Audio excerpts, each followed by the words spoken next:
Good afternoon, everybody.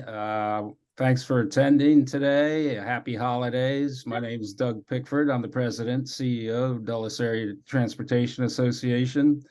Welcome to the fourth annual Data Legislative Roundtable. We are mixing up the agenda just a little bit today because, surprise, surprise, legislators have to legislate, and Congressman Connolly needs to be on the House floor in minutes, basically. So we're going to jump over any extensive introductions, but the panel today includes U.S. Congressman Jerry Connolly, Virginia Senator Jennifer Boysko, Fairfax County Board of Supervisors Chairman Jeff McKay, and Loudoun County Board of Supervisors Phyllis Randall. We're having a couple little technical difficulties, but we're going to hit the ground running, and hopefully some of those are having those technical difficulties will join us in progress. So with that, I am tossing this over to Adam real quickly to introduce Congressman Connolly, and we're just going to get moving on this. What do you mean legislators have to legislate? I mean, who authorized that? It's ridiculous. Congressman Connolly, since you're running short on time, your opening statements, please, sir. Thanks, Adam. And the House has come back in session, so they will be calling votes like right now. They just call votes. Yep, the vote has started. So I've got about 10 minutes max. So forgive me for being rushed, but a couple of things to note. When I first got elected, I made reviving the Silver Line and getting it done my top priority. I felt very strongly that the Dulles corridor could not continue to be successful without being linked to the core metro system. I also felt that as a matter of equity, Fairfax County and Loudoun County had to be integrated into metro system. You know, we had been left behind. So if you looked at the original 80-20, 80% federal money, 20% local money investment in creating metro, Prince George County, Montgomery County, and District of Columbia were unbelievably favored. We were not. Loudoun wasn't served at all, and Fairfax had 4 stations, all of which were tangentially touching the county, but didn't serve the bulk of the 1.2 million people living in 400 square miles. And the largest, wealthiest jurisdiction in metropolitan Washington, not being served by metro was, I think, really problematic, and as you looked out to the future, a bad idea. The Silver Line is going to be, and already is proving to be, transformative. We've seen a 40% population growth in the past decade, 3 times faster than the rest of the region, because the Silver Line, when we built the Silver Line, we replanned Tysons and Reston Herndon to have mixed-use development, to get away from single-purpose, office campus settings or just commercial retail development. We needed more people living there. I like to tell people before we built the Silver Line, Tysons Corner, which is bigger than downtown Boston, my hometown, had 17,000 people living in it. And yet 150,000 people commuted there at exactly the same time every morning and went home at precisely the same time every night. There were 2 ways in and out, and we were shocked at having congestion. So trying to change commuting patterns, development patterns, grid of streets, lots more residents, moving from 17,000 residents to a goal of well over 100,000, which would guarantee ridership on the Silver Line, but would also change the whole nature of a place like Tysons from being this sort of dead space after peak hours in the evening to a 24/7 vibrant place that also addressed environmental issues as we redeveloped. So you go from an area that was only treated 20% of its stormwater to an area that will, with this plan, treat 100% of the stormwater. Imagine the stormwater Tysons alone generates and the filth that ultimately gets into the Chesapeake Bay untreated. So we're going to correct that. We're looking at tax revenue. I'm going to talk about Fairfax. Phyllis can talk about Loudoun. Obviously, she's more knowledgeable. But ultimately, development related to the Silver Line will generate $1 billion in tax revenue that will go to schools and infrastructure and human services and law enforcement that we didn't otherwise have. And already the jobs being created in this corridor because of the Silver Line are approaching 20% of total private sector jobs in the entire county. And that's just the first decade. We know that we've generated something really powerful that is going to be transformative, but getting big things done is hard work. There are people on this Zoom who remember the ups and downs of this project with a hostile administration at the time that didn't like transit, the Bush administration, with kind of crazy rules and hoops that we had to jump through on the environmental front, on the viability front, on the financing front. We had one unitary tax district. Jeff will remember this, and it collapsed, and that meant we had to start all over again with 2 tax districts. The one through Tyson's was easy because it was dominated by certain landowners, but the one west of Tyson's all the way out through Loudoun, not so easy. And we had to figure out a way of financing 80% of the cost of this multi-billion-dollar project, which is crazy if you think about it, because Dulles Airport this line, Silver Line, serves Dulles Airport, the nation's capital's premier airport. And we're the only industrialized capital in the world where the national government said, if you think a real thing makes sense between the capital and the premier international airport serving that capital, you finance it. You work it out. That is not what happened at Charles de Gaulle in Paris. That's not what happened at Fiume in Rome. That's not what happened, in Tokyo. That's not what happened in London. And so it's kind of an extraordinary abrogation of national responsibility, federal responsibility, but we did it. We did it. There are things we would have done if we'd had a lot more money and more federal participation, but getting it done, getting the infrastructure in place was so critical. And it is going to truly allow us to exploit the potential of the corridor. And I think that's really important. Now, in some ways, the Silver Line is an allegory for the vicissitudes of making critical investments for the future. The United States historically has always struggled with this. So in the old days, when Abraham Lincoln was a young man, right, he was a Whig. He and his hero, Henry Clay, believed in internal improvements. They believed the United States government had a responsibility and an obligation to invest in the country, canals and railroads and roads and bridges and improvements. The Democratic Republican Party of Thomas Jefferson actually believed that was not really the role of government.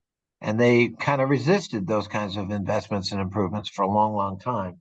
So in some ways, we still continue that battle ideologically. And we certainly experienced that in trying to persuade people as to the wisdom of the investment of the Silver Line. And if you take that battle, think about it, the first time any federal document speculated about a rail link and building one between this brand new airport, Dulles Airport, and the nation's capital was in 1962. We actually opened phase 2 of that speculated line back in 1962 last year.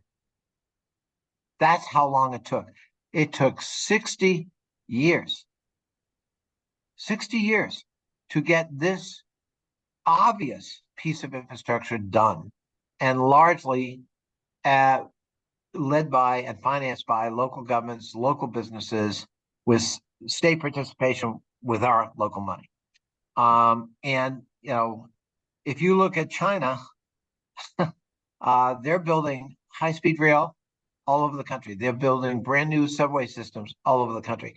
They're building ports and airports and roads and bridges, you name it, they're building it.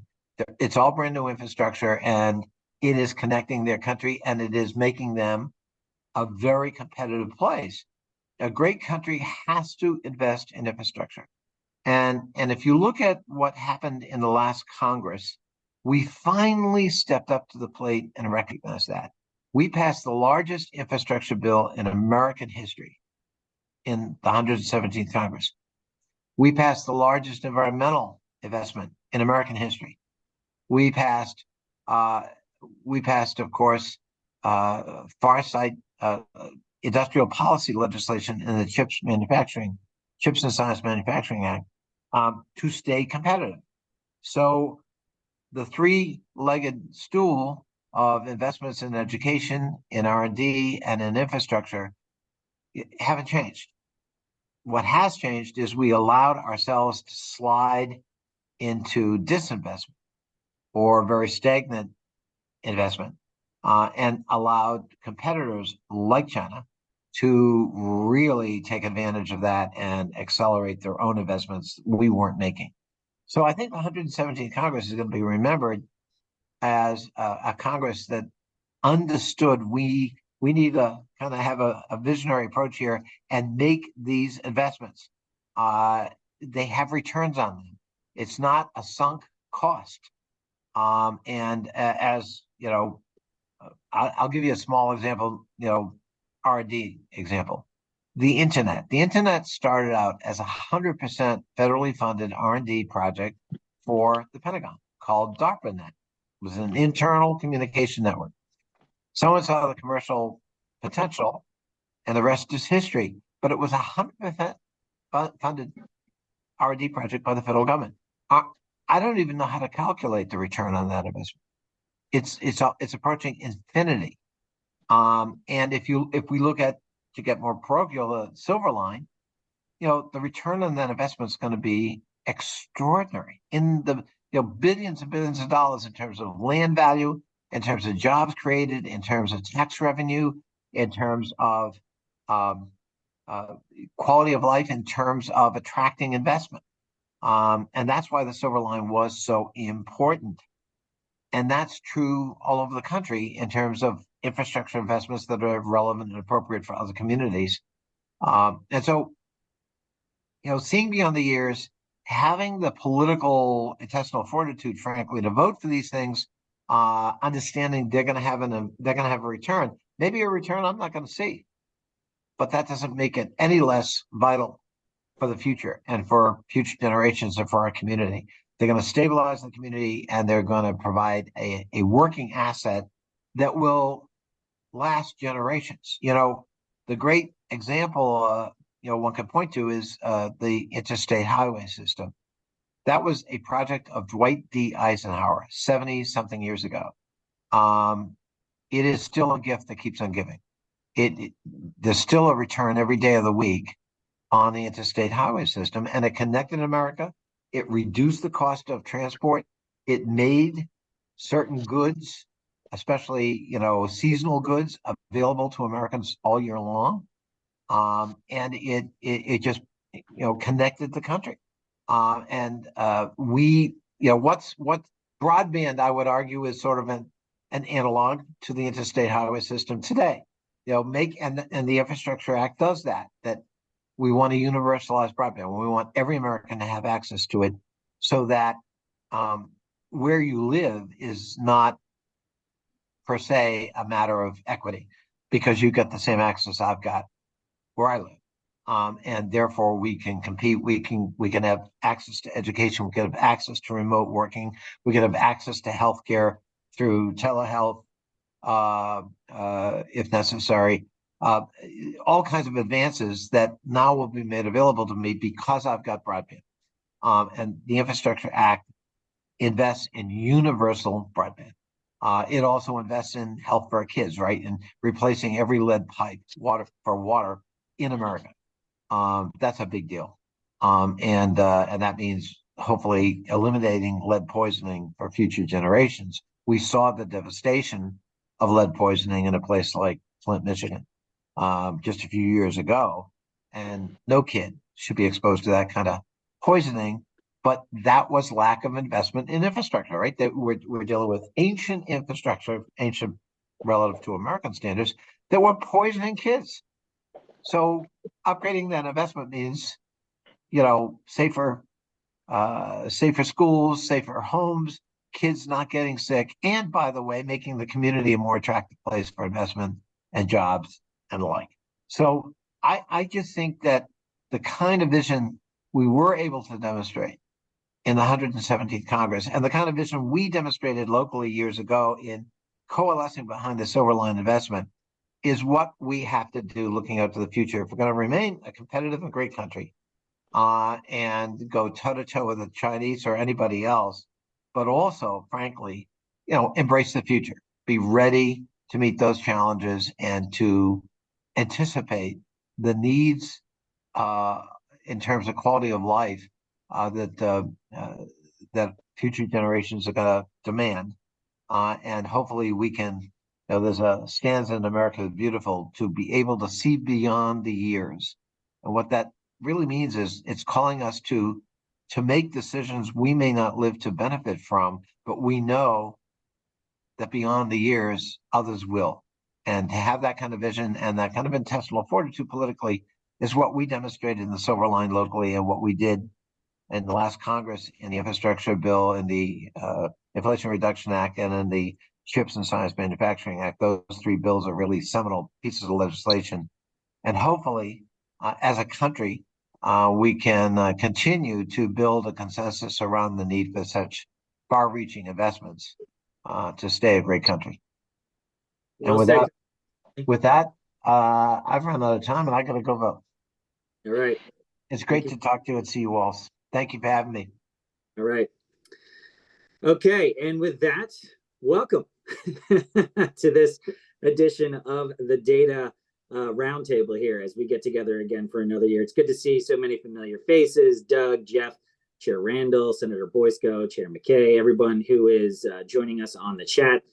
My name is Adam Tuss. I'm the transportation reporter for Channel 4, also anchor the weekend edition of Evening News. We appreciate your support. I'm sorry you have to see my face on television every week, but we'll try to do what we can do to keep the things moving, and always appreciate talking transportation with everyone here. As we mentioned, if you do have any questions, please put it in the chat. We'll try to get to that later on, and we'll keep the discussion moving. So with that, I'll just give you a brief kind of anecdote of what I saw today. I was downtown in DC today doing a story about ride sharing, and I personally, anecdotally, noticed more people downtown. Now, I think Wednesdays are the days when you're going to start to see more and more people around, but I think everybody would agree that we're starting to see traffic come back. We're starting to see some more ridership on Metro. Amtrak just reported huge ridership numbers, especially along the Northeast Corridor. My office, my company personally, is calling people back into the office. We're getting called back in a couple of days a week. So I think we are in this transition period of transportation where we're not back to pre-pandemic, and I'm not sure we're ever going to go there because hybrid is a big deal. But we are certainly getting back to, getting busier and busier, which I think is good for a number of reasons. With that, I'll just open it up to the floor here. Jeff, Chairman McKay, let's start with you. I wanted to ask Congressman Connolly about the FBI, but, I guess I'll just let you rant and rave about that, And again, with this discussion here, please feel free to make news, call people out, yell at people, say what you need to do. So let's start with that though, because he was talking a lot about, making wise investments. And obviously this is something that is threatening to pull two parts of our region apart. Yeah, I mean, and it shouldn't. Honestly, the irony of where we are now is the latest round and the latest process was set up to prevent us from arriving in the exact place that we're in right now, which was to allow metrics, allow the professionals at the GSA to make a decision based on all the data that was collected. And, our team here in the county, along with a lot of our chambers of commerce and one Fairfax team and others, put together a package that answered every single question that the GSA had about the Springfield site. And the professionals who evaluated all of that made the recommendation that Springfield is where the FBI headquarters should be. And lo and behold, we didn't find that out until after Maryland was announcing victory, because they were named as the site. So you can imagine a lot of head scratching to say, how could this not have been a politically motivated move if all the metrics and the professionals said Springfield, but the announcement was Maryland? And so I think it's very troubling, since we went through a whole process to avoid this outcome at the end. And for those of us, who have a long history on this site, remember that it was political interference that prevented the FBI location from being built the last time. And so we have been at work at this. Literally, I've been involved in this for over a decade. And if you had told me we would end in a place that is marred with political opportunism, as opposed to what's in the best interest of the FBI, what's in the best interest of the FBI's workforce and their long-term needs, what is in the best interest of transit? Because while I know Maryland objected, we're talking about the Silver Line, Dulles Corridor, and transportation here. How can you ignore that there's a VRE rail connection between the FBI headquarters and Quantico, potentially? And frankly, there's no way to get from the Maryland site to Quantico unless you want to take an entire day to get there and get back, largely based on what you were just saying about traffic coming back. And so this is very troubling. I think it makes perfect sense to do an investigation. I think that the arguments that Maryland have more to do with what hasn't happened in Maryland than have to do with the FBI. I think the numbers show that there's absolutely more federal space in Maryland than there is in Fairfax County. I think when you look at the diversity elements, Springfield is one of the most diverse areas of Fairfax County across the board. It's also one of the areas of the county that most desperately needs the same type of revitalization that people in Maryland said those two sites needed. And I don't take anything away from them. They're fighting for their site. I'm fighting for mine. But at the end of the day, to ignore every single professional and their recommendation and make a political decision is not in the long-term interest of integrity in government. It's not in the long-term interest of the employees of the FBI.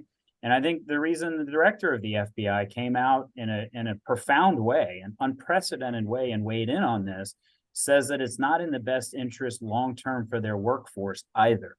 And these are difficult jobs to fill. And so as someone who, all of us are federal taxpayers, want integrity, want clarity, this took us major steps back, I think, in terms of public confidence. And so I'm looking forward to the review.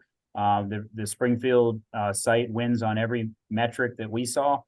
We were confident it would be named, and we're surprised that it wasn't, and for good reason have a lot of questions.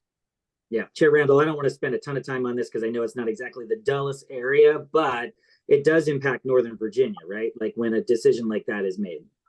Oh yeah, so it much like when the discussion was around Amazon, at some point you come together as a region and you pull together as a region. And once we knew that it wasn't going to be allowed, and I joined Chair McKay, my friend Jeff, at more than one event to promote the Springfield site for the FBI, and I wish it had gone there.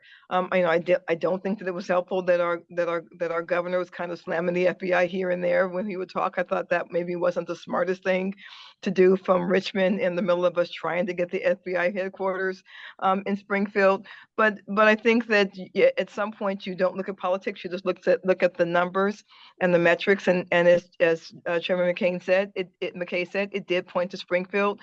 I also thought it was a little bit disturbing for me to find out I think I got a call from a reporter, and then I didn't have any clarification. I had to make some phone calls. I text Jeff. He hadn't got anything, and so it was one of these things like, do we actually know what's going on? And it was only the next day that we finally got that confirmation. Yeah, Senator Boysko, did this send some shockwaves down to Richmond? Well, I think it did, absolutely. I mean, we know that that Virginia really is the best place, as Chairman McKay so clearly stated, and Chair Randall, that being close to Quantico has to be a major factor in it. And the And as we just talked about, we're all about transportation here, making sure that the FBI can get there quickly and efficiently. We need to just keep on working and keep on pushing with our federal legislators, as well as a voice for all of Virginia, right? To make sure that we are using one message that we're going to continue pushing for it. Yeah. Well, let's talk about something that I think is really going to be impactful to everyone. I know just from some of my reporting, talking about Metro now, and their looming $750 million fiscal cliff that they say they're about to run into. We ran a story today where they're already starting to send out some notices saying January 1st, they're going to start taking some station managers away from certain stations downtown. I believe next week, the general manager is going to release his budget where there's going to be some really nasty things that are in there in terms of budget, in terms of service reductions, potential fare hikes. He's going to have to throw everything at the table. The issue with this particular Metro fiscal issue is that so many legislative agendas almost have to come together throughout the whole region, not just Virginia. It's got to be DC and Maryland as well, to figure out how they're going to help fund that gap that will take effect next summer. So the time is running out, right? So Senator Boysko, just from a state legislative perspective, is there anything that can be done to help Metro at this point, or are we going to have to see some serious cuts?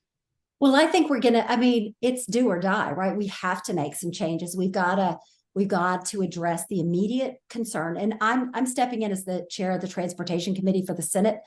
So this will definitely be on my plate, but we've got to make a first step of, addressing this fiscal cliff in the immediate term. And then we need to continue working together as a region to address the long-term implications that are in front of us. This is the only subway metro station in the country that doesn't have dedicated funds. And so what some of the conversations that I have had with folks deal with are localities putting in their share and then the state matching it. I think that's a reasonable accommodation for right now, for today, to address the issue that we're facing. But all three of us serve on the Northern Virginia Transportation Authority. And, we have put in $258 million on regional revenue on projects for the Metro regionally. Like, we are making investments in it. We need the federal government to step in and take some more responsibility as well. This is a public service, and Congressman Connolly so clearly talked about the importance of investing in infrastructure and the commitment that the federal government has made in investing in, making people's lives workable. This is not supposed to be a for-profit or entity. This is a public service and a public good, and we have to make it work. I served for many years helping to plan the metro station in our area. And again, we did transit-oriented development so that our businesses are located around the metro station, along with housing, so that people can live, work, and play, get to work without getting on the roads. We've made major investments and decisions that are very long-term, and we've got to get through this bump right now. And I know that our partners will work with us. Yeah, Chairman McKay, obviously the local jurisdictions are going to be asked to pony up some more money. What do you see happening? Well, a couple of things. First, I agree with everything Senator Boysko just said. That being said, I think we have to acknowledge there's some real elephants in the room here. First of all, Metro has not done themselves any favors with the way they manage the system. And I think there needs to be some major commitments made by Metro to make this a package, because ultimately, no matter what happens in the long term, and I agree with Senator Boysko, we need a short term, we need a long term. But in the long term, if we're to galvanize the community, including the business community, around the importance of Metro, I think it's reasonable to say, if we're going to be surrendering a check of any size, that there's a package that's put together here that talks about some of the challenges that Metro has. What we just went through with the auditor, inspector general, those things, that's ridiculous. So I think you need to put together a package to sell the public on the long term. I also think that the match idea that Senator Boysko mentioned makes total sense, but I think there is another elephant in the room here. You saw what Maryland just did. They put their money on the table. They're ready to go. They realize that the metro system is important to the entire state of Maryland. And I know what Senator Boysko is doing, and what we are trying to do is convey that message that this is not a Northern Virginia problem. At the end of the day, if Metro fails, this is a Commonwealth of Virginia problem as much as it's a Northern Virginia problem, because that $1 billion that is generated in revenue going to Richmond that we can directly trace to the existence of Metro will have to be filled somewhere. And so just as Congressman Connolly said earlier, you know, we have to look at the system as an investment. How do we continue to get that $1 billion going down Interstate 95 to Richmond and hopefully grow that over time? You grow that with a robust system in place. And we have to acknowledge that this is going to take a partnership from the state, and I hope it's robust like Maryland just did. I mean, we have, you know, hands tied behind our back in Virginia because we can't just step forward and match what Maryland just said they were going to do until we get some signal from Richmond that there's going to be some type of literal matching program like Senator Boysko mentioned, or some other instrument. I will say that, you know, when you look at the $750 million hole that everyone is talking about, that is not Virginia's responsibility. I mean, we are basically 30% of that. So while the number is daunting and it's huge, this is not a task that we can't roll up our sleeves and solve. And the region has to be involved in it, but frankly, the Commonwealth has to be as well, in the same way that Maryland and the district are approaching this. But I can't emphasize enough the importance of putting together a package that says, if you want more money, tell everyone in this community what they are going to get for that in terms of guaranteeing that money is being well spent. In my opinion, Metro should be putting on the table a very formal financial, independent outside auditor function to make sure that every dollar we put in the system is being used well. And that's just one of many ideas I think that they should put together to try to sell the larger public on this. But the immediate needs to be addressed. Last thing I will say is the draconian cuts that I think all of us have been talking about heretofore have been hypothetical. I believe that if those cuts were put into place, there would be such a huge outcry, not just from riders, but all the businesses in Northern Virginia that are trying to get their workforce back to the offices. All the people who own office buildings relying on Metro would be screaming that we can't allow this to happen. So in a weird way, putting those types of things on the table, I think will get attention that heretofore has been hypothetical. Right. Well, Chair Randall, I mean, obviously, you guys are at the table now, right? You know, station. Yeah. So, and we're championing the Silver Line, right? We're talking about what's going on, but here we're dealing with yet another Metro crisis. So where does the money come from? So a couple of things. One, I also think that we cannot talk about the Metro's workforce as if they're not real human beings with real families and real bills and want to send their kids to college. And so when we talk about you know deep cuts that are being made, we're talking about human beings and people and families, and we don't want to kind of gloss over that. And I think sometimes when we start talking just about numbers, we can miss the human factors. That's the first thing. The second thing is I could not agree more with Senator Boysko and Chairman McKay that we need to, in Virginia, realize that Metro is a benefit to Virginia, to the entire Commonwealth. If Northern Virginia is the financial engine of Virginia, and it is, then Metro is very important to Northern Virginia's economy. Ergo, Metro is very important to all of the Commonwealth of Virginia. And so why this has only been put on localities has always been baffling to me. Secondly, and I've been talking about this now for 8 years, and I'm really happy that finally other people are talking about it as well. Metro moves the federal government workforce, Our Metro is important to the entire country. Metro's not moving the workforce. Social Security checks are not going out, and all the other types of federal assistance and aid and services could very well stop. In addition, all the fixed costs, people come here for tourism and the CDC, all that goes into the federal coffers, and all that is because Metro moves people when they come here. So the idea that the federal government has not put any new money in, yes, they will re-up the money already there, but any new money into Metro is absolutely astonishing to me.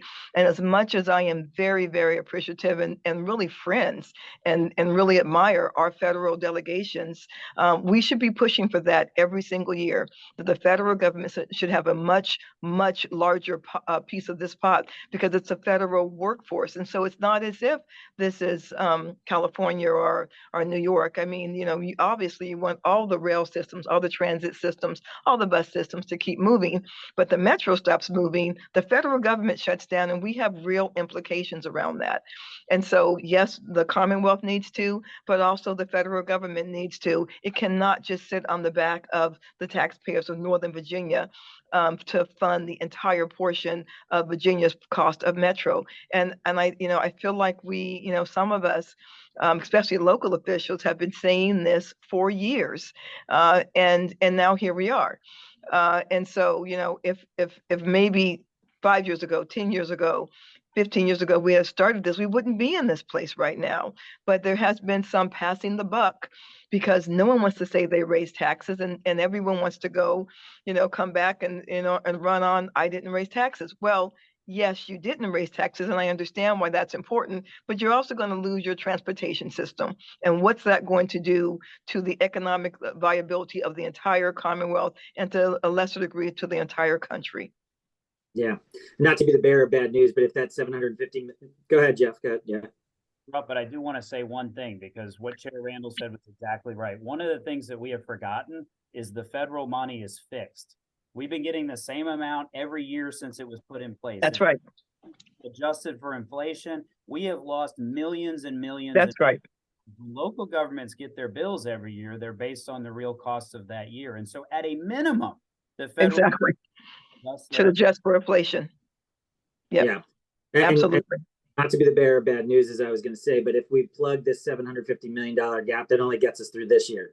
Exactly. That's why a dedicated source of revenue from the Commonwealth and from the federal government is needed. That means year over year, dedicated source of revenue. So what should that be? Should that be a sales tax? Should that be a gas tax? What do you think, Chair Randall? Well, whatever it is, because let me just say, we already have a TOT tax, a renters tax, and a gas tax on Northern Virginia. So whatever it is, it just can't be levied on Northern Virginia. It has to be a discussion at the federal level and at the state level, whether that's matching money from the state coffers, whether that is increasing to meet inflation from the federal coffers, whatever it is, it cannot be that the 5 localities or I think maybe 9 localities in Northern Virginia are footing the entire bill of Metro for Virginia, for Virginia portion. It just can't be that anymore. We literally can't do it. Yeah, and Senator Boysko, I have to imagine that, you know, when you talk to your colleagues in Richmond, half of them probably don't want anything to do with the Metro discussion.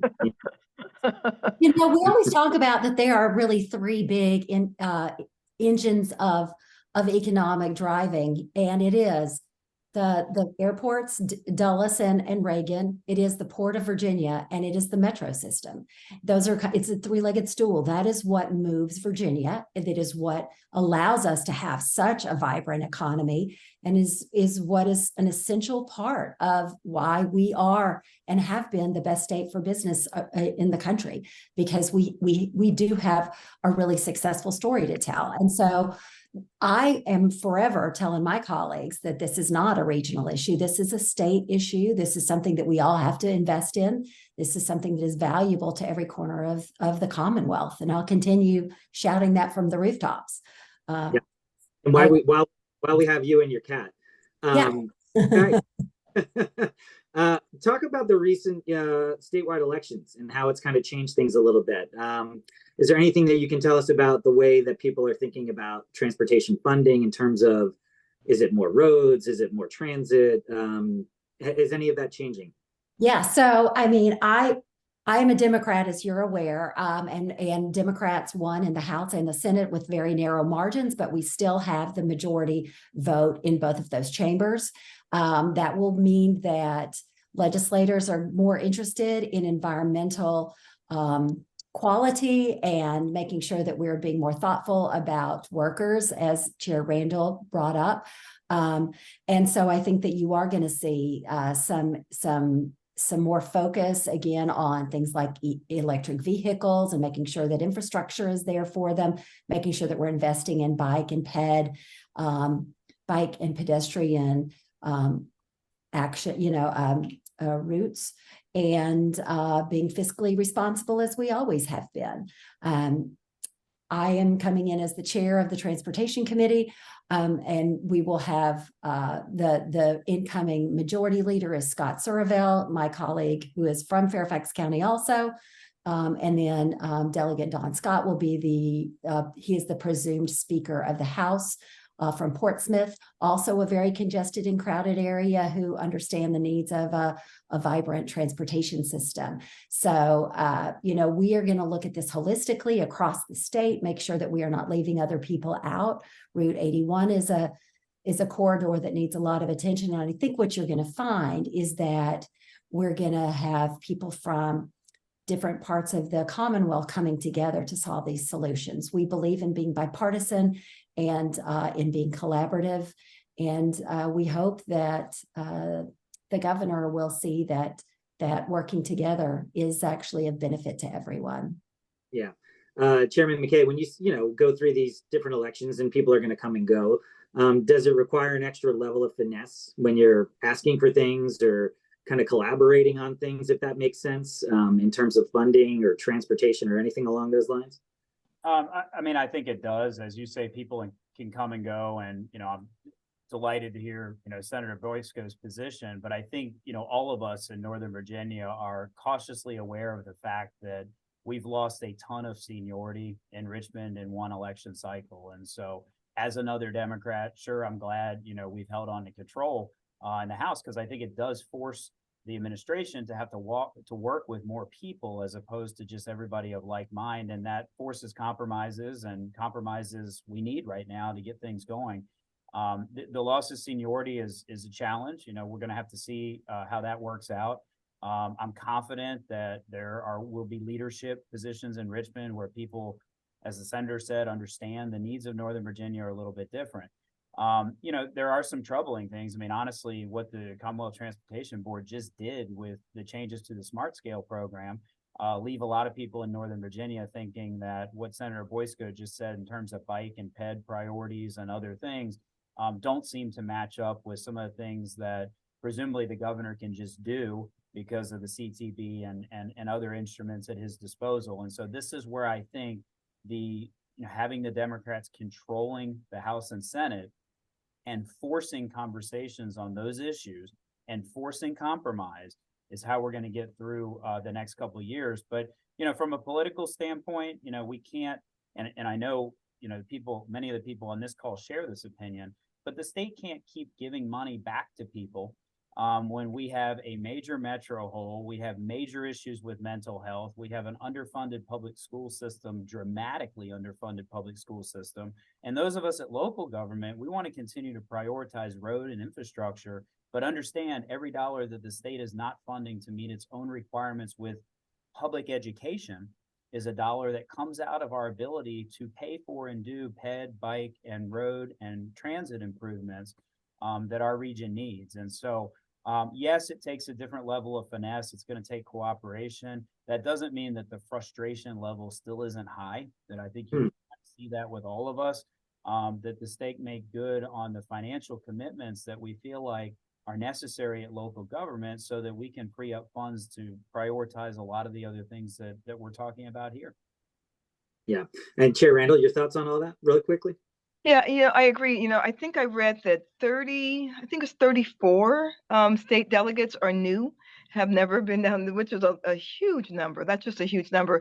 I think that, local government's actually going to spend a lot of time educating people. If you talk to Chairman McKay and I think he would agree that local government is where you get the work done, is where the rubber meets the road in so many ways. I absolutely love this position because it has such a direct impact on people's lives. And so we have a lot of people going to the General Assembly who've never served in local government. A few have. Karen Keys-Gamarra was on the Fairfax County School Board, and a few have, but many have never done local government at all. And so a lot of it is going to be educating them as to what we do and how we do it and things like that. I do believe that, Jeff and I have a very good friend that's part of the Virginia Association of Counties with us. And he is a Republican from Rockingham County. And he has a saying that he always says, you don't have a surplus until you pay your bills. And I don't believe that that the state government believes that, because, when we talk about some of the things that they left unpaid, the unfunded mandates they've left, on the JLARC study that just showed a $1,900 per pupil shortfall in public education. Our public education dollars are less than West Virginia, less than Kentucky. They are woefully low, and we will start to see that in the classroom very soon. All those things are important, and so it is not enough just to say that you didn't raise taxes, or you're going to put a surplus back in the pocket if you don't pay your bills. And I can't in my house decide I'm going to keep money in my pocket and just not pay my bills. I'm going to walk in my house one day and I'm not going to have any electricity, or the lights, the water's not going to work. And so the unfunded mandates is something that the local governments and Boysko have been dealing with quite a bit. I am really glad that we have some partners like Senator Boysko, who wasn't a local government official but does understand local government. I think that's going to be really important as we talk to the local government committees down in Richmond. I look forward to meeting with my other elected colleagues in Richmond and answering any questions I can ask and help in any way that I can help. But really make them understand that the local government is not the last place you go when you don't want to pay your own bills. We just can't be that. It is not appropriate to let that just kind of roll downhill until it gets to us. And so some of what we're going to be doing this year is I think educating and having those discussions as well. Yeah. If I could just follow up on that, this is going to be really important for everybody who has a stake in all of these issues, that they use their voices, that you come to Richmond, that you meet with the new legislators, that you talk to them, help them to understand your point of view. Because as has been cleared, right, we have 17 new members in the Senate. There are only 40 of us. Right, almost half. Right. Almost half. And new. And so there is a huge education piece that Right. has to happen. On Friday, I'm going to be having the Broadband Advisory Council meet just to do a debrief so that the new members understand what we've done and how far we've come, so that they don't, try to completely go in a new direction. We're going to have to do a lot of fair care and feeding of our new colleagues to make sure that they understand the importance of the gravity of what they have in front of them, and that people all over the Commonwealth, including our localities, including our transportation stakeholders, that they're counting on us, and we have to do right by the residents of Virginia. Yeah, well, if I know Senator Surville well, he's going to make his point nice and clear to everyone. So that is at least good to have that voice from Northern Virginia there. All right, we have so many topics to talk about, and thank you so much for giving us that kind of background on Richmond and everything that's going on there. Let's talk about the American Legion Bridge. Chairman McKay, what is going on? I did a report a couple weeks ago, and it shocked me what a Maryland official actually said about Legion Bridge.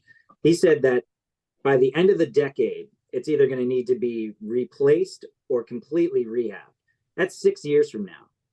How are we going to get a new bridge in place in 6 years at that point on the Beltway? We'll just build it in Virginia and I mean, I honestly think that it is a fool's thought to believe that this can't be fixed and that this problem can be ignored. And I get the fact that a lot of folks in Maryland, are opposed to some of the alignment and some of the pieces that were put on the table by the previous administration. I think the current Maryland administration is doing what they can to resuscitate this and walk around those minefields appropriately. At COG, at the TPB, we resuscitated this project as a regional priority because it is that. I mean, it would be absolutely devastating to the entire region if something happened with the American Legion Bridge. And I can remember Woodrow Wilson Bridge. And, we had a similar circumstance there where, it was creating a level of gridlock that caused public safety concerns. And, there was a lot of opposition. The city of Alexandria sued over it. But, one jurisdiction or one state can't get in the way of something of this level of regional importance. And I think a lesson learned from the Woodrow Wilson Bridge project is if you have challenges or gripes with it, you certainly can raise those. There's even legal action that you can take, but it is absolutely irresponsible for any elected official in this region to not take this project on and advocate for it. It is that important, and let the political consequences fall where they will. File a lawsuit over elements of the project if you have to, but we have to keep this project moving. I will say that I think in Virginia, we've done a good job against some citizen opposition, quite frankly. Our 495 next lined up and built. We're literally taking it as far as we possibly can in Virginia to send a symbolic message that we're going away. We're doing our, and we're literally moving these lanes to a break point so that you almost have to force Maryland to do something. And we didn't do that and upset our communities along the Beltway and McLean and Tyson's and those areas just to build a runway to a broken bridge. So the stakes for this are very high for Virginia. I think the Maryland governor understands that Maryland is lagging Virginia in every economic development statistic, and it is against their long-term interest to build a wall to their state and to make it harder for people in their state to come back and forth, particularly to the Tysons area, but into Virginia. And so I feel like there's a level of cooperation there to get this done.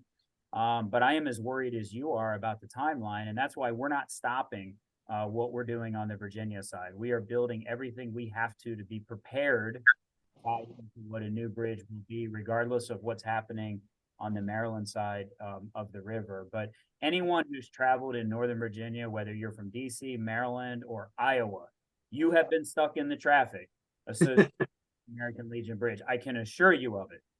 And despite people thought that if you stay down the Beltway around Tyson's, you will stop economic development in Tyson's, that is dead wrong. We are having tremendous economic development.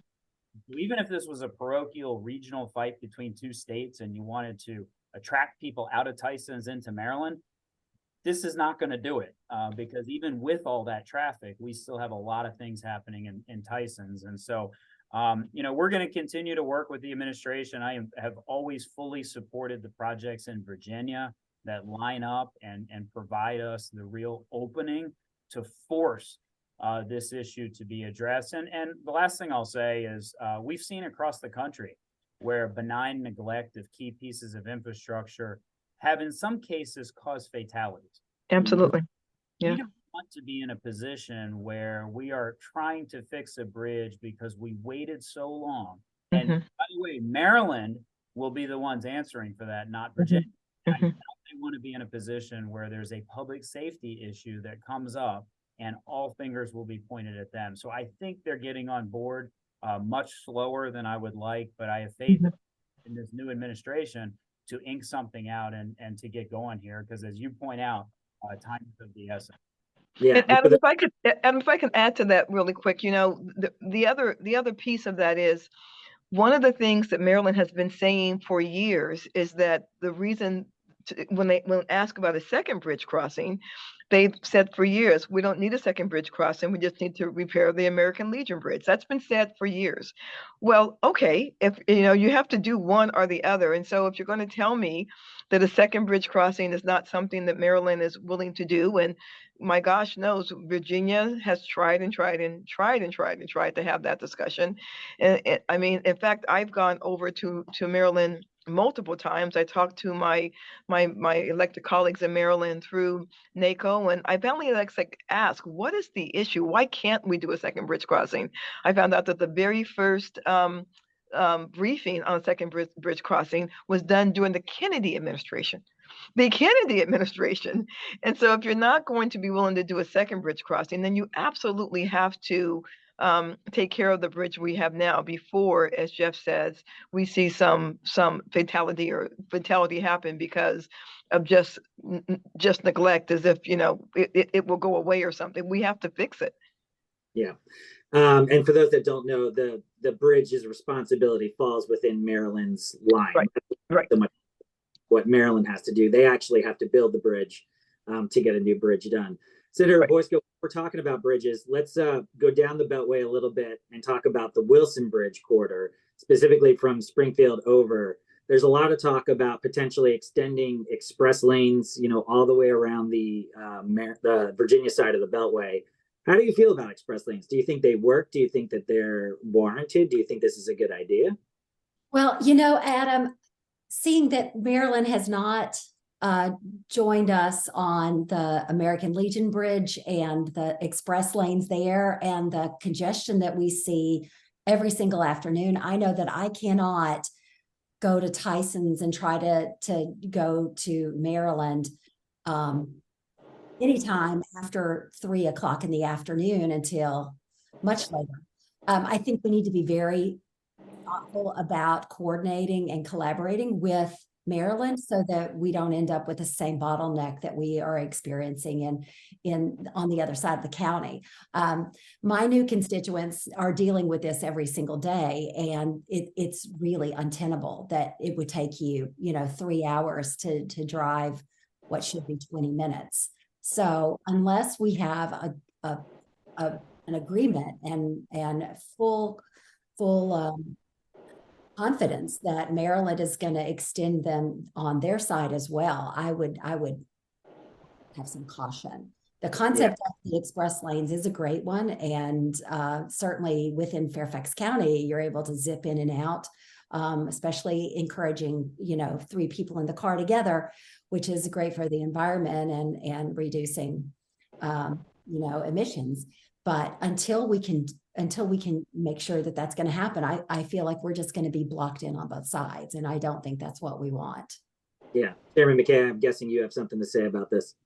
Yeah, I do. I mean, I think first we have to go back in time and understand we're talking about express lanes in a lot of cases due to a decades of underfunding of education. Of transportation in Virginia. And so nobody loves express lanes in terms of the toll component.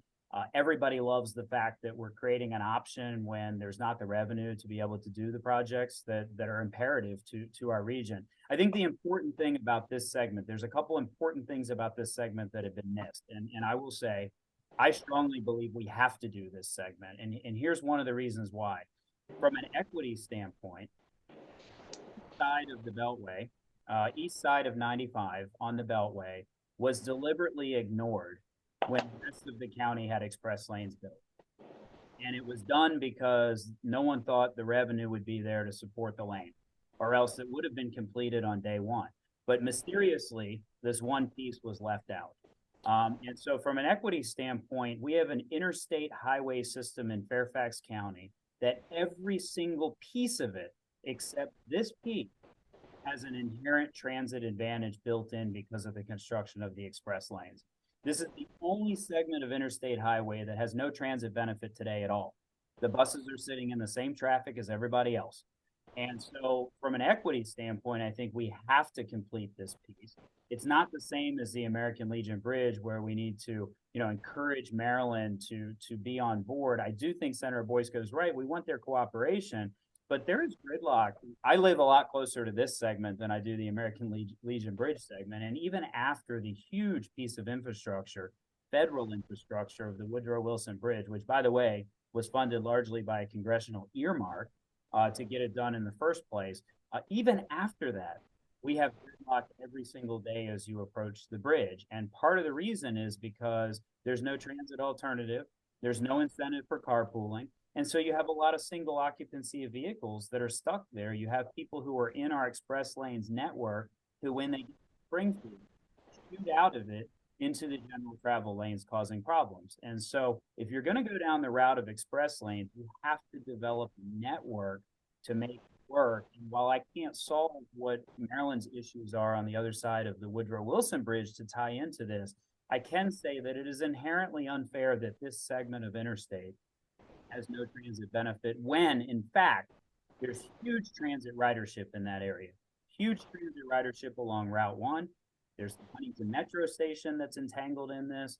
There are communities along there that have no sound walls or other benefits because this segment of interstate was left out of the Woodrow Wilson Bridge mega project. It was left out of the Springfield Interchange mega project. And so there's this island there that doesn't have the same protections and benefits that other people in Fairfax County have. And so I do think we have to work out the right of way. I think we have to work out and ensure that there's absolutely a future metro connection allowed for on the bridge. The bridge was built with that in place. We can't surrender that to the express lanes because vision was put in place when the Woodrow Wilson Bridge was built to provide a transit benefit. The problem is right now, there's no reason to provide transit on the bridge because there's no way for us to incentivize transit because our transit is stuck in the same general travel lanes that everybody else is stuck in. And so I think those are things we just have to weigh against, some of the other pros and cons of this project. Okay. So Chairman McKay says yes to the express lane. Senator Boysko says, and we'll see what Maryland does on their side. Chair Randall, yes or no? Just really quickly, do you think it's a good idea? Yeah, I think it's a good idea. I think I agree with Jeff about the equity issues, but I do think it's a good idea. I think, listen, in my opinion, you want to have all transportation options. You want to have every multimodal option available. You want to have transit. You want to have bike. You want to have ped. You want to have express lanes that hopefully, as Senator Boysko says, has more than one person, 3-4 people in the vehicle. You want to have everything. Along 95, you even have slug lines. And I remember when I came to this area, slug lines were I'd never seen that before. I'm from Colorado, and you grow up your entire life, and people say, do not get in the car with strangers. Don't get in the car with strangers. And then slug line, somebody pulls up and says, hey, get in, let's go. And then you do that. You get in the car, you go with them. But you want to have every possible transit and transportation option, so that because the goal of what we're doing when we create transit options, transportation options, is trying to improve people's quality of life. We're trying to get people back home so that they can tuck their kid in bed or spend the evening with their wife or whatever. That it's a quality of life issue, and so every option possible is what we want to try to put in place. We want to give people multimodal possibilities. There may be a time I don't want to take my car and I absolutely want to do transit, but every once in a while there may be a reason for me to take my car and have to get into express lane. And so I am of the belief of the all-in multimodal efforts when it comes to transportation. Excellent. Just check the chats. Just want to remind everybody, if you have a question for any of the panelists here, for me, please feel free to go into the chat. I don't see anything in there right now. Don't be shy. I will read them. I will ask them. This is your chance. I want to talk about some other interesting topics in terms of where the world is today. Senator Boysko, what comes to your mind when I say AI? I'm a member of the Information Technology Advisory Board for the governor, and so I think of ChatGPT or other assistants with technology in communicating or in media or other types of communication. It's something that we need to be looking at, but I think it can be a great help. I think it can be a wonderful tool when well used, but I think we need to look at it holistically to make sure that people aren't taking advantage. I have big concerns around being able to use video and put someone else in a video that isn't there, or fabricating somebody's voice and having them say something that isn't what they said. So I think we need to watch where we're going with it. Yeah, I agree. Yeah. But what if I told you that I'm actually an AI generated bot right now? Just kidding. What do you think? I have to say though, I think, there's a movie, I, Robot, with Will Smith. Have you ever seen that movie before? And the AI robots kind of take over. AI worries me, and I think that our laws have not caught up to our technology. And so when you have something that is AI generated, something someone didn't say, or something someone didn't do, I mean, what is your legal repercussions or ramifications or what can you do with that? And so, I am married to a very tech guy. My husband's a tech guy, and we talk about this all the time. He has much more knowledge than I do. But the one thing I do worry about is that what is happening in our technology space is happening so quickly, that our laws have not caught up to what's happening yet. And so I'm both excited but also cautious. And I would love to think that everybody is going to use these technologies in a responsible manner to move us all forward. But we know that that's probably not true, and I never quite know what to do with that, because we haven't, technology is running so far ahead of, I think, what is socially responsible and what we have as on the books already as far as what is legal and not legal. Yeah, I think one thing that I can point out specifically that I'm concerned about is photo identification. So you're going through the airport, for instance. There is data that shows us that certain complexions they make errors in identifying people, and that can keep them from being able to get on their plane or could flag them inappropriately, like putting and as we're looking at all kinds of rubrics where there's not a human interaction, right, in making those right. Yeah. And I was watching a documentary the other day, and it was about AI making the decision if in war of when to kill, like when to kill a human being, that a robot, a technology would make that decision, which I thought, boy, that's a little scary to me. So I think we have, I think we have a long way to go to just think about the ramifications. Sure, but it also gets into things like self-driving technology and all that kind of stuff as well. Mm-hmm. Yeah. The thing to add to this, Adam, besides the fact that I think artificial intelligence has created Philadelphia Eagles fans. Besides that, on a serious note, I do think that the federal government has to play a much more robust role in this. And I appreciate, Senator Boysko's involvement at the state level, but I think a big mistake could be here if we have 50 different states deciding what the guardrails are of something like that. Yep. So if there was ever a situation that requires a federal government response to help generate at least what some basic guardrails are, it is this. Yeah. Without that, you're going to have a patchwork of different regulations, rules all over the country to try to put some reasonable guardrails on this. And, I can't imagine that this isn't very similar to the conversations that were being had at the advent of the internet. Because, you now learn all these things that can happen out there, and we're still having conversations about what proper guardrails are in place for that. And so I think this is something we need to get ahead of. I think it provides tremendous opportunities, and if used well and used properly and used ethically, can be a great thing. But the federal government has got to set a standard for this. Gotcha.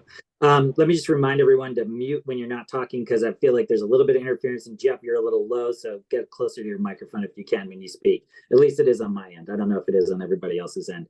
I do have a question here from the chat, and whoever would like to take this, please go ahead. What benefits has Virginia seen from federal funding for infrastructure, like electrifying bus fleets? And what other benefits will Virginia see in the future from recent infrastructure bills? Well, I can talk just a little bit about what we've seen in Loudoun County.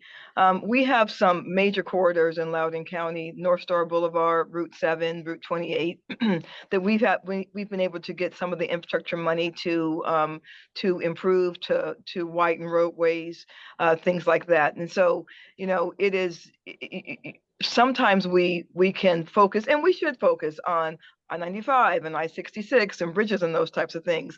But we forget that when we get closer to our homes, we'll see bottlenecks as well. And, we often have four-lane divided highways that are running through all of our localities and counties. And my congressperson, and I think she just may be my congressperson, Jennifer Wexton, has done a fantastic job of getting some of that money back in Loudoun County for some of our regional roads that are regional roads of significance, however, may not be interstate roads. Senator Boysko? Yeah, so one of the things that I'm most excited about that the federal government has provided in infrastructure and ARPA dollars has been in broadband. So in 2016, when I was a freshman member of the General Assembly, we had $1 million to spend a year to expand broadband. We've now leveraged $2 billion and will effectively end the broadband divide by 2027. That's the really exciting for one thing. Secondly, a lot of the bridges and other local infrastructure in Fairfax and Loudoun County specifically have benefited from it. There have been efficiency, like energy saving efficiency programs that people have been able to take advantage of. And the electrification of the transportation system. We've been working on that. We've had opportunities for grants in Virginia. However, politically, our administration does not support those changes. I will continue to push for that because we know that the vehicle industry is moving towards an electrified transportation system. We want to make sure that we have the infrastructure in place so that not only do our fleet of buses are electric, but also that, you know, I can drive all the way down to Southwest Virginia and not be worried about being able to charge my car up. This is the way the future is going, and we need to get on board. It's a great opportunity for economic opportunity for us, and we should be pushing ahead instead of being afraid of it. Yeah, Chairman McKay, briefly on that.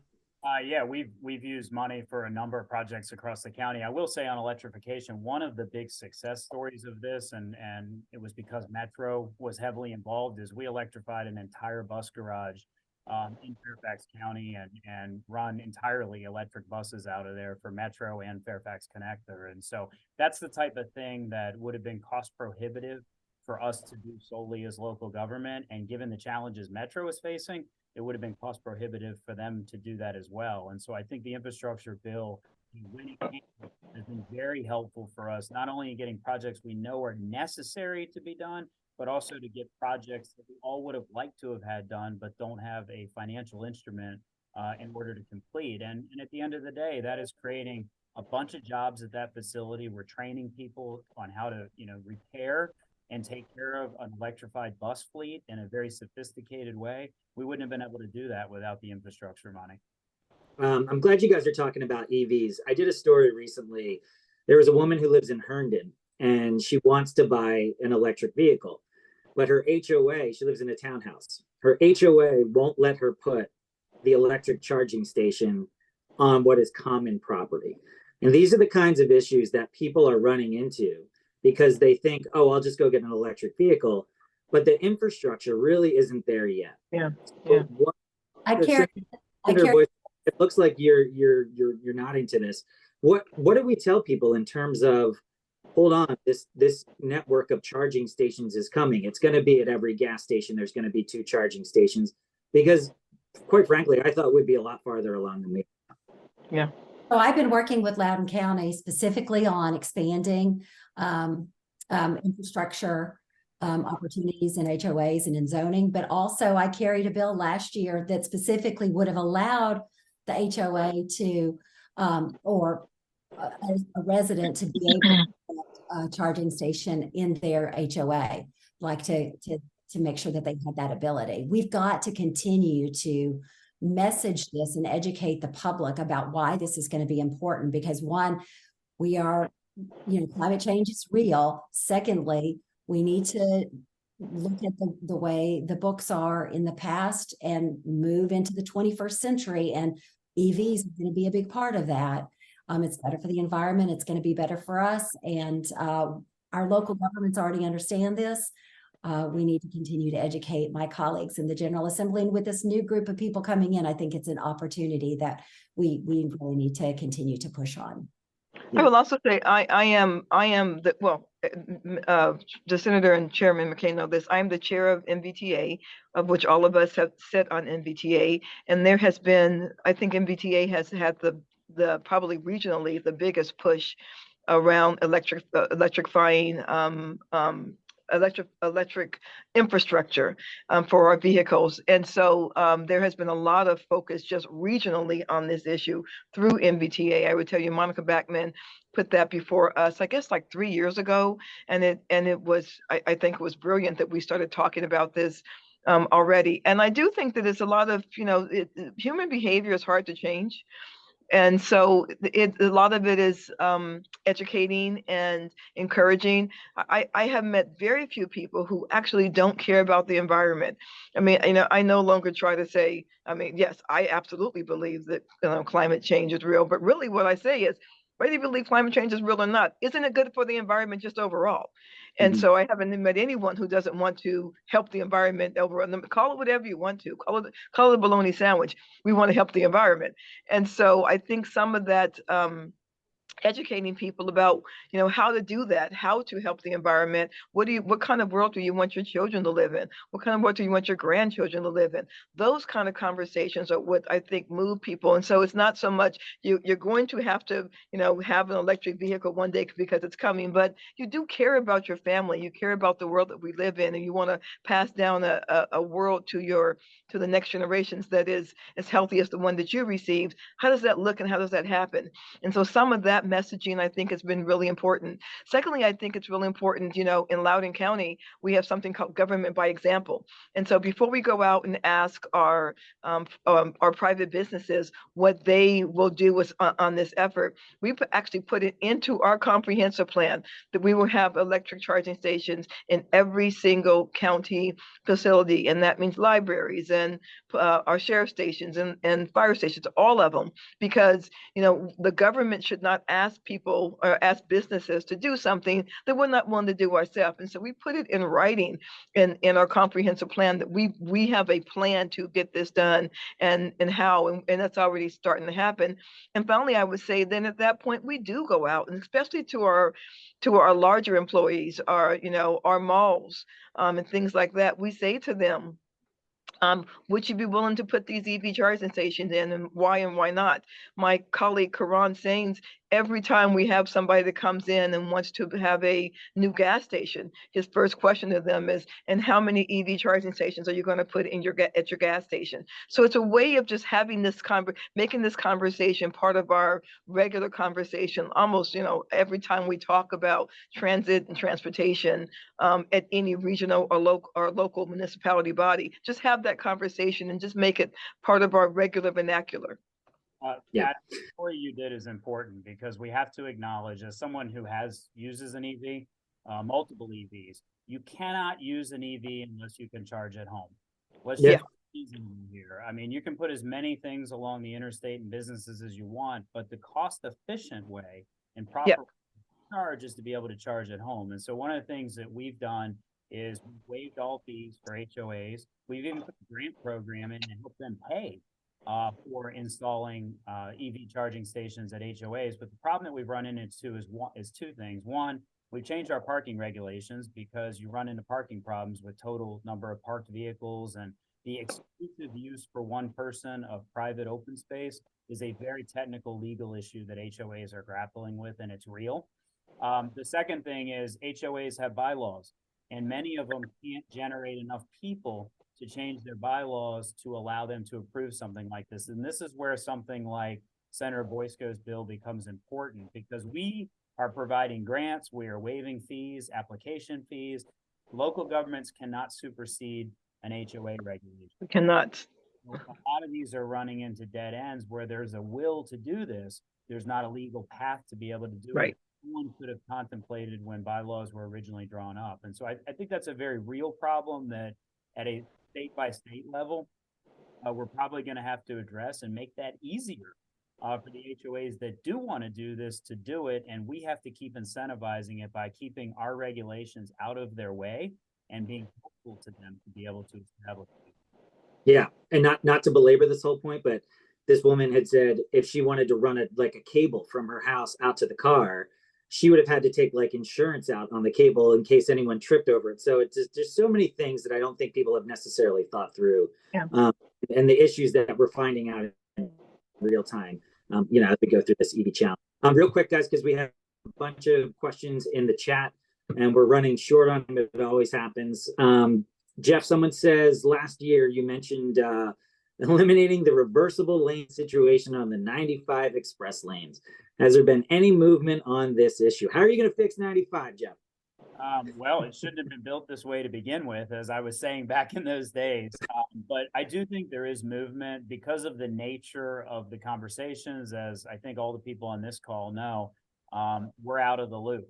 And so this is something the administration is talking privately to, at least I know one vendor. What I'm going to continue to do from my standpoint is advocate for it, because anyone who's traveled in that segment of roadway knows that a big mistake was made. This should have been done right the first time. And most of the environmental damage to that corridor has already been done. So figuring out a way to draw these lanes in. I had a meeting recently with someone who's interested in doing it, and reports to me that they're having productive conversations with the administration to try to make that happen. And so what I'm going to do is keep advocating for it publicly, because I think it's a necessity. Another question in the chat deals with so many transit connections and corridor connections to the district. What about cross-county connections? Chair Randall, are you guys looking at things like bus networks that would go across Loudoun County, or better just in-county transit that might work? So of course the metro is it is a connection between counties. I mean, you know, if you started in Dulles, you know, you go through Fairfax, you go through Arlington, Alexandria, all the way into the district. So we do have that already. You know, I've been talking for a long time about why we don't have more buses that are connected. Each jurisdiction has their own bus route. I've never quite understood that. I still don't quite understand that. I obviously understand why we would have a you know, the bus that goes right from Loudoun County all the way into DC and makes no stops. But for the regional, I mean, I'm sorry, for the local fixed routes, to have more bus connections absolutely makes sense, because right now you'd have to get to a metro, get on a metro to go to get into a different locality. And that's a great question, because we're such a connected region. You know, you might live in Loudoun County, but you might worship in Fairfax County, and you might, I was going to say go shop in Fairfax County, but don't go shop in Fairfax County. Stay in Loudoun County and shop, and stay in Loudoun County and go to the wineries and breweries as well. But you may go to school in Prince William County. We're a really very interconnected jurisdiction, and so it is important that we actually figure out some more ways to have interconnected transit options. Excellent. Senator Boysko, do you see a difference in the way that money is being diverted, either toward pedestrian, bicycle, that kind of stuff, toward road projects, toward transit? What's the shift with the dynamic right now that people should be looking for as we go forward? Well, if you watched or followed the Commonwealth Transportation Board decisions earlier this week, I mean, there was a shift in what some people are concerned with around devaluing the opportunities for our pedestrian and bicycle funding projects. I think we need to continue to expand on that, because I can tell you, my husband used to bicycle from Herndon to Tyson's for work, you know, getting people off the road. We want to reduce congestion, make sure that everybody can get back and forth in a reasonable amount of time, and expanding the options, as we've talked about so many times tonight, whether it's transit, whether it is a car, whether it is walking or biking. We want to have options for people. And I think it is very valuable that we maintain investments in those opportunities. I know that on the Transportation Committee this year in the Senate, we are going to be looking at some bills around increasing access and safety for our pedestrians and bicyclists, and safety has been a really big problem over the past several years, and it's something that we need to make sure that we are keeping in the conversation as we are looking at funding issues, because we don't want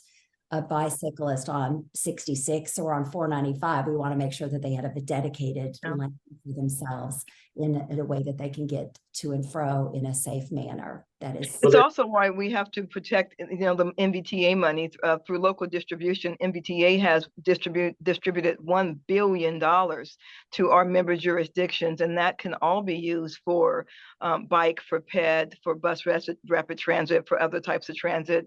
MVTA is so important in distributing local money to the jurisdictions to use as they see fit, and they often want to do that with some bikes and peds and things like that, because they don't, we will take care of transportation, but to take care of transit, a lot of localities want to do that themselves. And so protecting MVTA funds is vitally important. Yeah, I will. There is that fun bike lane that does run alongside 66, the actual highway now. So if you haven't gone there, it's a beautiful ride. It's gorgeous. Yeah. It's a little loud, but it does the trick. It does. The one thing I want to add, Adam, is I think public sentiment has shifted dramatically on this issue in the last couple of years. And I want to make sure we acknowledge that, because at least in Northern Virginia, we're focusing more on multimodal solutions That's right. than getting people out of their cars. Whether that translates and trickles down to policy changes in Virginia, it seems like the one that just happened kind of went in the opposite direction. And so I think the message that's getting sent for local governments is that if you want to do bike and ped improvements, you're kind of on your own unless it's associated with a big highway project. And so, as unfortunate as that is, the reality is we are investing $100 million in bike and ped facilities in Fairfax County, because we know that there's a lot of segments and other connections that have to be made, especially in older parts of the county, where we built entire subdivisions without sidewalks and trail connections. But I do think as we move forward, a lot of other parts of the state are going to be left doing these if they have a local government who can. Yeah. Goes back to what we were saying earlier. The number one expenditure for, I think, every local government in Virginia It's education. And solve that problem at the state level with this. That's right. Randall mentioned earlier, if we can't solve that problem, it's going to be increasingly difficult for local governments to make bicycle improvements. Even though we know that our local communities here have shifted pretty dramatically in the opinion. All right, guys, we are running out of time here. Another great discussion, as we always have. We could go on and on and on. And there's going to be plenty to keep us busy as we go into the next year. So with that, I will turn it back to Jeff for any closing remarks here as we wrap up this awesome data segment here. Well, thank you very much, Adam. Before we sign off, I want to recognize Amanda Allen from Transurban, a sponsor of the legislative roundtable today. And as you know, Transurban operates many miles of express lane in Northern Virginia. Amanda, would you like to say a word or two? I would. Thank you, Jeff. And thank you to everyone at Data for bringing us all together tonight for this opportunity to hear from our elected leaders, Senator Boysko, Chair McKay, and Chair Randall. Thank you for sharing your thoughts and visions with us. Well, not exactly in the Dulles area. I just cannot help myself but to mention and bring this back to where our conversation started tonight and tell you that tomorrow, Transurban will open the final access points of the 95 Express Lanes Fredericksburg extension, which will not only provide benefit to those of you traveling to Richmond in January with the choice for 10 more miles of a reliable commute through Fredericksburg, but it also provides direct, faster, and easier access to Quantico, the FBI training academy, and the area's almost 30,000 workers who report there. I have to bring that up every time the FBI gets mentioned, but we continue to work alongside our government partners at all levels to drive technology, policy, and mobility solutions that we've all been talking about tonight. And with Transurban, these elected officials have a partner ready to support the needs of their constituents. So I'm looking forward to working with you all as we enter another session in just a few weeks. So thank you again for being here tonight. Thank you, Amanda. Just another one of the many reasons to reverse that GSA decision. So we'll wait for that to happen. Well, thank you everybody for coming, for attending the legislative roundtable this afternoon. Thank you to our distinguished panelists, and clearly thanks to Adam Tuss, who's been a great friend of Data for many years, and we always appreciate your coming and doing your outstanding job of moderating. I'm Jeff Fairfield. I will be the chairman of the board for just a few more weeks, and then thankfully I'll be relieved of my responsibilities and I can go back to just being a member of the audience. So thank you, everybody. Have a great evening. Enjoy Thank the you. holiday season. Happy holidays. Goodbye.